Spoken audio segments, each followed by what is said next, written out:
Fascinante ou flippante, Chudugram est une femme virtuelle influente. Sur son compte, une vingtaine de publications ont suscité 10 000 réactions par post en moyenne. Pour certains, elle est la diversité, elle est fascinante. Pour d'autres, elle est un danger, une impostrice, carrément flippante. Car la particularité de Chudugram, c'est qu'elle est une mannequin virtuelle au corps redimensionné et des coups princiers, qui prend racine dans un vieil archétype, la poupée.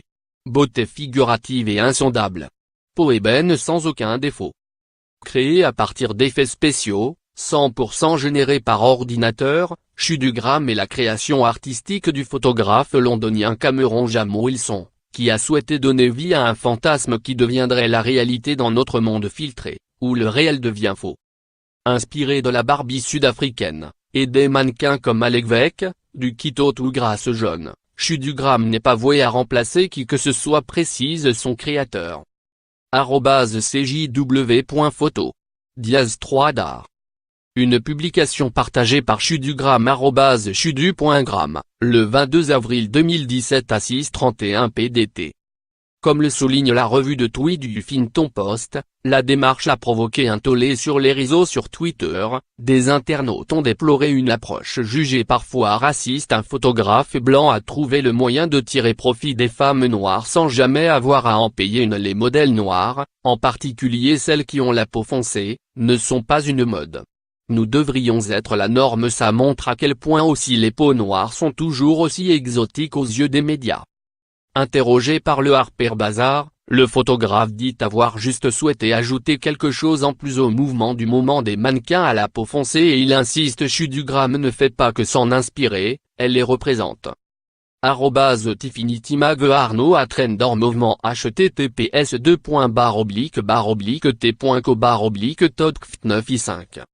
Pour Julien Fournier, couturier français à la tête de la maison de couture qui porte son nom et deux alignés au sein du Fashion Lab de Dassault Systèmes, un éditeur de logiciels spécialisé dans la conception 3D, il n'y aurait pourtant rien de bien nouveau. La diversité n'est plus un problème dans le monde de la mode.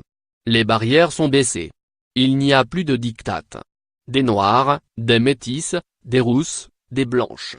Des grandes, des petites, des rondes. Des femmes qui portent le voile. Alors, pourquoi pas des avatars? Pas vraiment nouveau mais sérieusement émergent, ce phénomène de mannequin 2.0, recensé par le site du magazine Vogue, n'étonne ni n'inquiète Julien Fournier, qui constate qu'un but existe et du retour de la virtualité.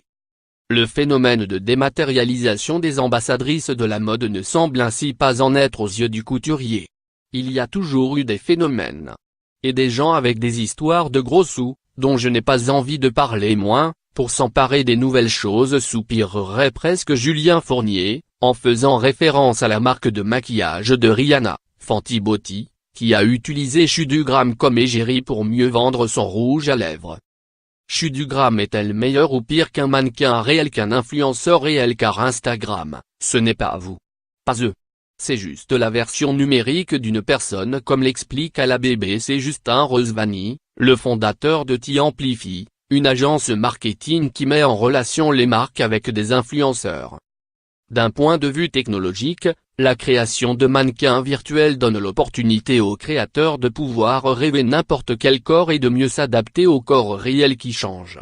Les femmes grandissent, prennent des épaules, des hanches, et c'est génial.